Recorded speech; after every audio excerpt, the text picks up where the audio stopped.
is Indiana Fever leadership, the president, talking about trying to build the Fever brand. Like, this is embarrassing. That shit should have never came out of her mouth in public. They want to use Caitlin Clark fan base to uplift their franchise as a whole. They don't mess up this Caitlin Clark situation, they will become the most valuable team in this country. The Indiana Fever instantly regret what they did to Caitlin Clark. And now fans aren't buying it for a second. They thought they could sideline Caitlin and dim her spotlight, but turns out she is the wave. Now that reality set in, the Fever are in full-blown panic mode, scrambling to fix the mess they created. But it is Indiana Fever leadership, the president, talking about trying to build the Fever brand. The Indiana Fever are making some of the most miscalculated moves in recent sports memory, and now it's blowing up in their face. What started as a quiet power struggle behind the scenes has turned into a full-blown disaster. From the front office to the coaching staff, this franchise thought it could play chess with Caitlin Clark's career. But now the pieces are crashing off the board and the backlash is brutal. It's like the only organization that doesn't want to build around Caitlin Clark is the organization she's currently at. Opportunity. You have one opportunity. And her first initial is C and her second initial is C. You could replace Caitlin Clark with the second biggest star in the WNBA, which is Angel Reese. It all started when Fever president Kelly Koskov dropped the now infamous line, comparing the Indiana Fever to Apple. She said she wants to build a brand, an enduring legacy, a powerhouse like Apple Inc. And that one quote? It told fans everything they needed to know. No, you don't. You don't have any opportunity. You have one opportunity. And her first initial is C and her second initial is C. Enduring brand, like Apple or something. I mean, we have a real opportunity here. The front office isn't focused on basketball. They're not trying to win, they're trying to market. They're trying to own the moment instead of earning it. And when your best player is literally the reason people even know your team exists, that's not just tone deaf, that's suicidal. The value is as high as it is ever, and it's nothing to do with what you've done, Kelly. You literally you took over and the team got worse. They got worse. But that's exactly what's happening. On the court, Clark has been stripped of her leadership. The offense no longer flows through her. The pick and roll with Aaliyah Boston, which was working, got tossed aside like it was never part of the plan. When Clark tried to rally her teammates in a huddle, what did the Fever do? They sent in a sports psychologist, not a coach, not a veteran voice, a sports psychologist to calm her down, like she was the problem. You cannot push aside your greatest assets, sideline them. You cannot, you can't take the spotlight off of them. Let that sink in. The franchise demands she show leadership, and when she does, they shut it down. This is deeper than bad strategy. This feels personal. The Fever don't just want to win, they want the credit. They want the Caitlin Clark effect without letting her shine.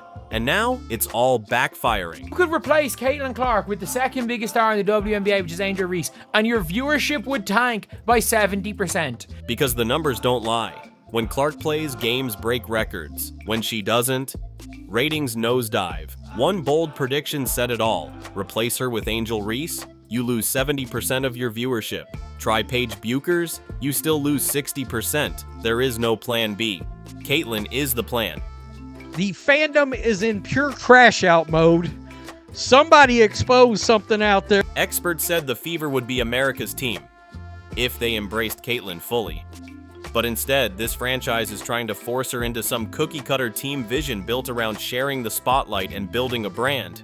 You don't build a dynasty by dimming your brightest star. You let her lead, or you watch everything crumble. This team could blow a massive opportunity. I said yesterday, I think Indiana is the best place for because it's a Midwest team. But what's happening now is insane. The chemistry with Aaliyah Boston is gone. The offense is a mess. The coaching from Stephanie White, even the commentators are saying she's regressed as the season went on. She had a star tandem in her hands and stomped it out. Fever were a lost cause. This is the backlash. This is the fallout. And this is just the beginning. The fans has pretty much went on a tear down on a tear with dismantling the team front office, man. They're putting everything on the blame of the front office. The Fever thought they could outsmart the fans, that they could bottle the Caitlin Clark phenomenon and turn it into a neat little marketing gimmick.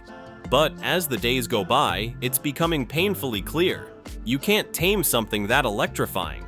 Caitlin Clark isn't just a player, she's a cultural force, and the Indiana Fever, in their misguided quest for control, are watching it slip through their fingers. The Caitlin Clark, Aaliyah Boston deadly connection, pick and roll, two-man game connection that has worked this whole season, gone. What they didn't count on was the sheer gravity of Clark's presence. She's not just selling tickets, she's selling a movement, and the Fever misjudged that power. Now, instead of basking in the glory of her stardom, the franchise is in full panic mode, trying to figure out how to salvage the situation without admitting they've made one of the biggest mistakes in franchise history. By sidelining Clark's influence, they've alienated the very fans who were ready to rally behind her. Caitlin Clark should always be the instigator of offense on this team. The distributor and instigator of offense, whether it is her scoring or her distributing the ball out in the way that we know she can. This isn't just a coaching blunder, this is an existential crisis for the Fever. They've been playing chess, but Caitlin Clark is a checkmate. And unless they make a drastic pivot, the Fever's identity and their future will be nothing but a footnote in the WNBA's history. The end of Indiana Fever as we know it might be coming, and it's looking more and more inevitable by the day. Every single good thing that has happened to your organization is because of number 22 from Iowa. But let's talk about what really went down on that court. Because this wasn't just a rough patch or a miscommunication. No, what the Indiana Fever did to Caitlin Clark was the kind of thing that makes fans flip tables and throw their jerseys in the fire. They didn't just misuse her. They tried to control her, silence her, and erase her fingerprints from the offense. I think we need to do a better job of getting you the ball in transition, whether somebody's there or not. I think there's a fine balance of playing me off the ball and also getting the ball in my hands. That's when I'm the best in transition. Everybody knows that. I'm very open about that. Point, you have to consider the possibility that the Indiana Fever are in on the plot to destroy Caitlin Clark. First, they pulled the oldest trick in the playbook. Take the ball out of her hands. Literally. Caitlin, who led the nation in assists at Iowa, who's known for orchestrating entire offenses like a symphony, was suddenly not the offensive instigator anymore. The Fever started putting her in the corner, off ball, watching plays develop without her. Watching. The same Caitlin Clark whose entire brand is built on making things happen, and they put her on watch duty. What are we doing? You can't put cuffs on them as players. You certainly can't do that. You're going to create animosity, resentment towards the franchise because, I mean, if they'd have tried this with Jordan back in the day, holy hell. And then came the huddle moment. The moment that told everyone what this franchise really thinks of their star. Caitlin tried to fire up her team. Nothing wild, just leadership. The kind every coach begs for. She got emotional, she got vocal. And how did the Fever respond? They sent in a sports psychologist. No, seriously. The team saw Caitlin showing passion and decided what she really needed was a performance coach to help her manage the energy. They want this to be their team, not Caitlin's. That's why they're shrinking her role. That's why they're giving credit to everyone but her. And then, the fans erupted. I'm telling you right now, they is damn near boycotting to stop watching the Indiana Fever basketball team. But not just quit watching, they're talking about stop buying merch. They're talking about really hitting them where it hurt. We're talking full-blown revolt. People aren't just tweeting do better. They're boycotting games, refusing to buy merch, and blasting the front office with surgical precision. The fans are using internet. They're filming huddles. They're posting screenshots. They're calling out every misstep like it's a court case. It's not angry fans anymore. It's organized rebellion. But this is very much sticking out, bro. The fans has definitely been keeping receipts on everything that has transpired between the front office and Caitlin Clark. You've got fans flooding social media with clips, with timelines, with before and after stats. 1 minute Clark is running the show and the team is surging. The next, she's off ball, lost in the shuffle, and the offense collapses. The receipts? Mountains of them. And the conclusion is clear. You don't build a franchise by disrespecting your foundation. I'm sorry if you're under the belief that you think all these players were so great before they got here. That may be fine, but nobody cared, nobody watched. Because Caitlin Clark's fan base isn't just big, it's loyal, passionate, and everywhere. They followed her from Iowa. They sold out road games. They turned meaningless WNBA matchups into must-watch primetime events. The Fever didn't just misread the room. They tried to evict the person who built the house. One thing I can tell you is they're going to have a rude awakening very, very soon. Now the backlash is on. The Fever are guilty of trying to suppress their own star, of treating the fans like they're clueless, and of forgetting the single most important rule in sports. You don't win by silencing greatness. You win by letting it lead. And if they keep this up, the fans are going to make sure the Indiana Fever are remembered not for building an apple, but for throwing away their golden iPhone and trying to replace it with a brick. She's tied for the league lead in assists, for crying out loud. She's averaging 18 points a game. I mean, she's in a 3-game shooting downturn. And now, let's talk numbers. Because feelings aside, vibes aside, merch sales aside, this whole thing comes down to ratings. And the moment the Indiana Fever tried to minimize Caitlin Clark's impact, the data smacked them right in the face. Now, there was a record-breaking number of fans who voted this year for All-Star, so that was really cool to see. Here's the cold, hard truth. Caitlin Clark is the WNBA viewership spike. Period. Point blank. No discussion. When she plays, we're talking record-breaking ratings. When she sits, crickets. You pull her out of the equation, and it's like someone yanked the plug on national interest. You think this success is because of the front office? Please, nobody gave a damn before Clark showed up. And they're right. You can dig up all the pre-Clark stats you want. Regular season games were barely cracking 6 figures in viewership. Now, Clark games are pulling in millions. Non-Clark games? Back to the low hundreds of thousands if they're lucky. Trade Caitlin Clark. Here's where it gets worse. Replace Caitlin Clark with Angel Reese? Your viewership drops 70%. That's not an insult, it's just reality. Even if you bring in Paige Bueckers, another elite name with major college clout, you're still down 60%. There is no replacement for Caitlin Clark. And it confirms exactly what we think. The other players in the league can't stand Caitlin Clark.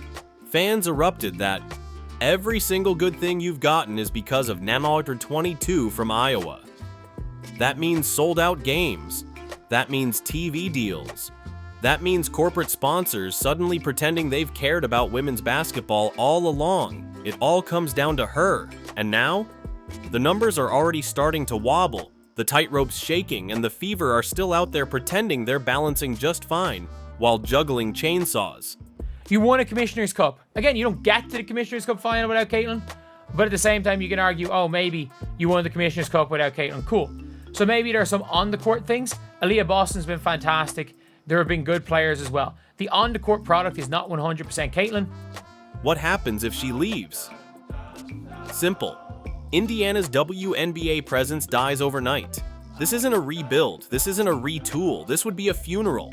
No more sold-out arenas, no more national coverage, no more TikToks blowing up every night. You'd go from America's team to a 4,000-seat ghost town that nobody wants to play for. It still is what it is when you look at the ratings. Point blank. And no, not even the Pacers can save you. Even if Indiana wins another NBA title, the Fever brand will be radioactive. Fans aren't going to forgive this. Not after watching what this franchise did to someone who literally gave them life. So yeah, Fever execs can keep talking about enduring brands and Apple analogies and team-first basketball. But if Caitlin Clark walks out that door, here's the truth. If this situation blows up and Clark leaves, the Fever go back to being what they were before. Irrelevant. A team drawing 4,000 fans on a good night. A team nobody outside of Indiana remembers, and no, the Pacers can't save you. Even if they win another NBA title, they don't bring the cultural momentum that Caitlin Clark does. This is a one-shot deal, and the Fever are seconds from blowing it. psychologist. I don't know what he is. I think that there's a purpose having him on a team, but you don't send him on. This is the final warning, the last red flag. You still have a chance to get it right, but the window is closing fast. The fans have already told you what they want. The media has amplified it. The numbers have proven it. The only question left is, will you listen or will pride drive this team off a cliff? Because right now the damage is real. A franchise in flames, a fan base in full revolt, and a superstar being suffocated. The Fever thought they could control the narrative, but now the narrative is eating them alive. They thought they could build a balanced team without giving the ball to the most dynamic player women's basketball has seen in decades. But now they're living in the backlash. It's not too late, but you're one more post-game lie, one more motion scheme, one more ignored pick and roll from losing everything. So let this be the call. Let Caitlin cook, or prepare for the end of the Fever. Make sure to like this video and don't forget to subscribe to the channel for more updates on WNBA.